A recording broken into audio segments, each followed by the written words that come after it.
အားလုံးမင်္ဂလာပါကျွန်တော်တို့ home sweet home သင်တန်းအနေနဲ့ course အသစ်တစ်ခုကိုမိတ်ဆက်ပေးခြင်းပါတယ်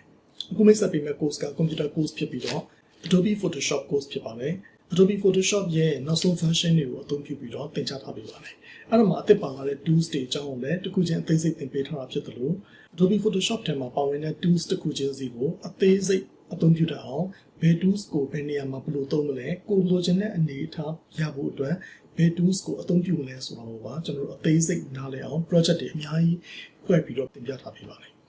နောက်တစ်ခုက Photoshop ထဲမှာ design ဆွဲဖို့ဒါမှမဟုတ်လို့ရှိရင် photographer တွေအနေနဲ့လည်းကိုရိုက်ထားတဲ့ portrait photo တွေဒါမှမဟုတ်ရင် landscape photo တွေစသဖြင့်ကိုရိုက်ထားတဲ့ဓာတ်ပုံတွေကိုအကောင်းဆုံးအနေအထားဖြစ်အောင်ပြင်တတ်ဖို့အဲ့ဒါအရင်ရေးကြည့်ပါတယ်နော် post production ပေါ့ပြောရမယ်ဆိုရင်နော်အဲ့တော့ post production အပိုင်းကိုကောင်းကောင်းနိုင်နေမှုအတွက် portrait တွေကိုကောင်းကောင်းပြင်တတ်ဖို့ raw picture တွေကိုအကောင်းဆုံးအနေအထားရရှိအောင်ပြင်နိုင်ဖို့နော်အဲ့လိုတော့ဆိုလို့ရှိရင် Adobe Photoshop ကိုကျွမ်းကျင်ဖို့လိုပါတယ်အဲ့တော့ကျွန်တော်တို့အခုသင်ကြားပေးထားတဲ့ course ထဲမှာ Adobe Photoshop နဲ့ပတ်သက်ပြီးတော့စောစောကပြောခဲ့တဲ့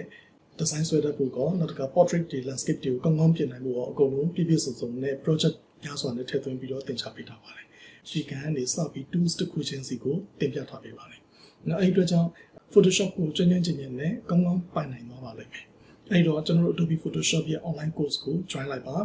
အားလုံးမင်္ဂလာပါနောက်ထပ် lesson တွေမှာကျွန်တော်တို့ထပ်ပြီးတွေ့ကြပါမယ်